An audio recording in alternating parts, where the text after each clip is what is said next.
आज हम लोग हिंदी भाषा के विविध रूप के बारे में जानकारी प्राप्त करेंगे। भाषा का सर्जनात्मक आचरण के समानांतर जीवन के विभिन्न व्यवहारों के अनुरूप भाषिक प्रयोजन की तलाश हमारे दौर की अपरिहार्यता है। इसका कारण यही है कि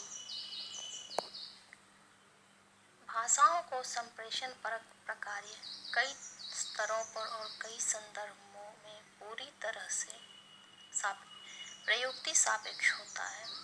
प्रयुक्ति और प्रयोजन से रहित भाषा अब भाषा ही नहीं रह गई है।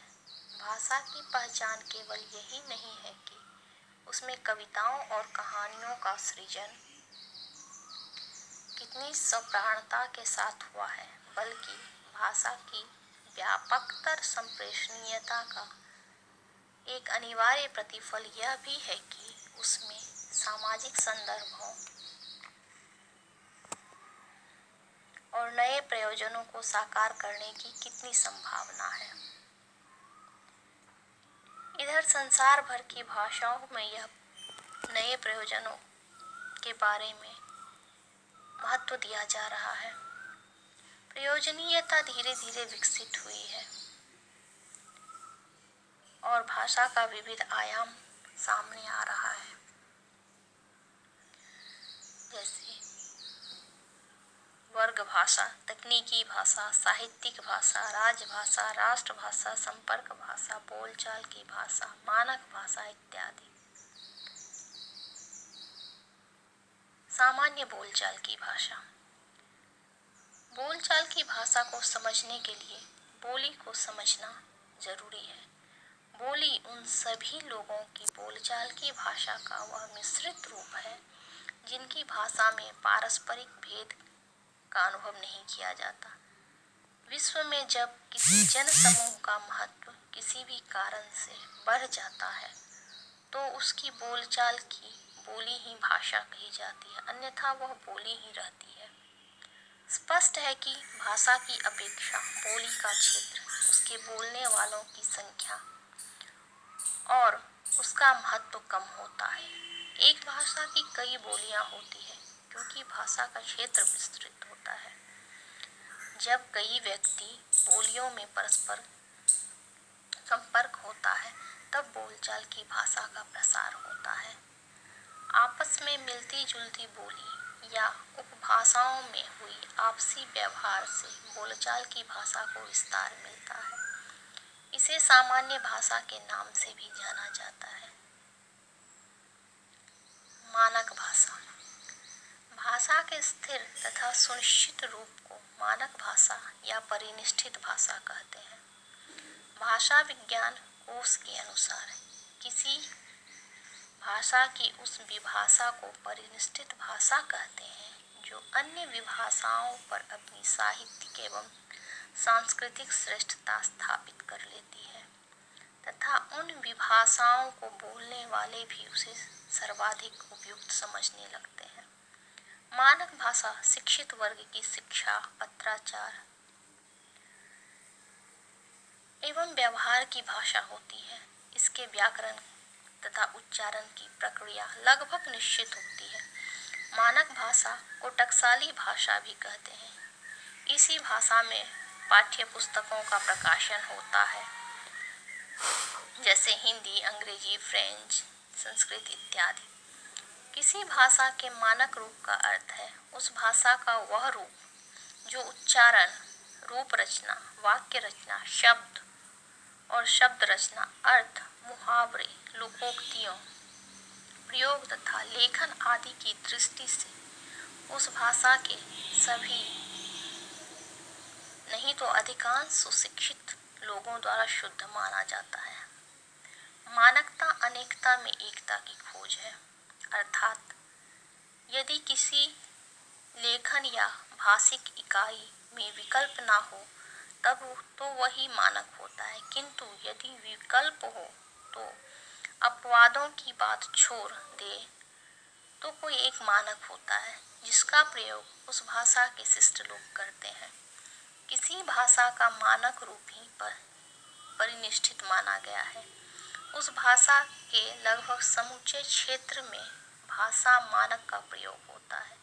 मानक भाषा एक भाषा से सामाजिक प्रतिष्ठा का प्रतीक होता है। मानक भाषा एक प्रकार से सामाजिक प्रतिष्ठा का प्रतीक होता है। उसका संबंध भाषा की संरचना से न होकर सामाजिक स्वीकृति से होता है। मानक भाषा को इस रूप में भी समझा जा सकता है कि समाज में एक वर्ग मानक होता है जो अपेक्षाकृत अधिक महत्वपूर्ण होता है तथा समाज में उसी का बोलना लिखना, उसी का खाना पीना, उसी के रीति रिवाज अनुकरणीय माने जाते हैं। मानक भाषा मूलतः उसी वर्ग की भाषा होती है। संपर्क भाषा अनेक भाषाओं के अस्तित्व के बावजूद जिस विशिष्ट भाषा के माध्यम से व्यक्ति, राज्य तथा देश विदेश के बीच संपर्क स्थापित किया जाता है उसे संपर्क भाषा कहते हैं। एक ही भाषा परिपूरक भाषा और संपर्क भाषा दोनों हो सकती है। आज भारत में संपर्क भाषा के तौर पर हिंदी प्रतिष्ठित होती जा रही है, जबकि अंतर्राष्ट्रीय स्तर पर संपर्क भाषा के रूप में अंग्रेजी प्रतिष्ठित हो गई है। संपर्क भाषा के रूप में जब किसी भाषा को देश की राष्ट्रभाषा अथवा राज्यभाषा के पद पर आसीन किया जाता है, तब उस भाषा से कुछ अपेक्षाएं भी रखी जाती हैं। जब कोई भाषा लिंगुआ फ्रैंका के रूप में उभरती है, तब राष्ट्रीयता या राष्ट्रता से प्रेरित होकर वह प्रभुता संपन्न भाषा बन जाती है। यह जरूरी नहीं कि मातृभाषा के रूप में इसे बोलने वालों की संख्या अधिक हो, पर द्वितीय भाषा के रूप में इसे बोलने वाले बहुसंख्यक होते हैं। राजभाषा जिस भाषा में सरकार के कार्यों का निष्पादन होता है उसे राजभाषा कहते हैं। कुछ लोग राष्ट्रभाषा और राजभाषा में अंतर नहीं करते, पर दोनों को समानार्थी मानते हैं, लेकिन दोनों के अर्थ भिन्न भिन्न हैं। राष्ट्रभाषा सारे राष्ट्र के लोगों की संपर्क भाषा होती है, जबकि राजभाषा केवल सरकार के कामकाज की भाषा है। भारत के संविधान के अनुसार हिंदी संघ सरकार की राजभाषा है। राज्य सरकार की अपनी अपनी भाषाएं हैं। राजभाषा जनता और सरकार के बीच एक सेतु का कार्य करती है। किसी भी स्वतंत्र राष्ट्र की अपनी एक स्थानीय राजभाषा उसके लिए राष्ट्रीय गौरव और स्वाभिमान का प्रतीक होती है। विश्व के अधिकांश राष्ट्रों में अपनी स्थानीय भाषाएं राजभाषा है।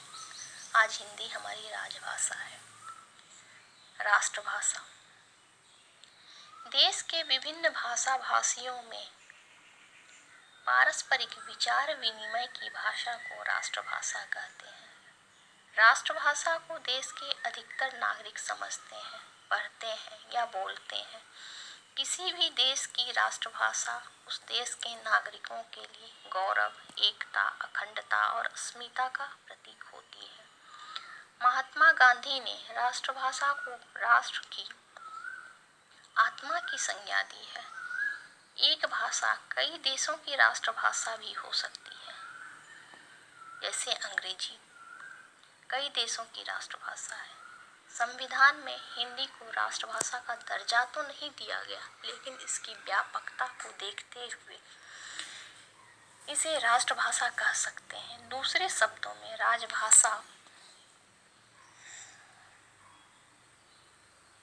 के रूप में हिंदी अंग्रेजी की तरह न केवल प्रशासनिक प्रयोजनों की भाषा है, बल्कि उसकी भूमिका राष्ट्रभाषा के रूप में भी है। वह हमारी सामाजिक संस्कृति अस्मिता की भाषा है। महात्मा गांधी जी के अनुसार किसी देश की राष्ट्रभाषा वही हो सकती है जो सरकारी कर्मचारियों के लिए सहज और सुगम हो, जिसको बोलने वाले बहुसंख्यक हों और जो पूरे देश के लिए सहज रूप में उपलब्ध हो। उनके अनुसार भारत जैसे बहुआयामी देश में हिंदी ही राष्ट्रभाषा के निर्धारित लक्षणों से युक्त है। सभी भाषाएं एक दूसरे की पूरक है। आवश्यकता है हिंदी को अधिकाधिक व्यवहार में लाने की। धन्यवाद।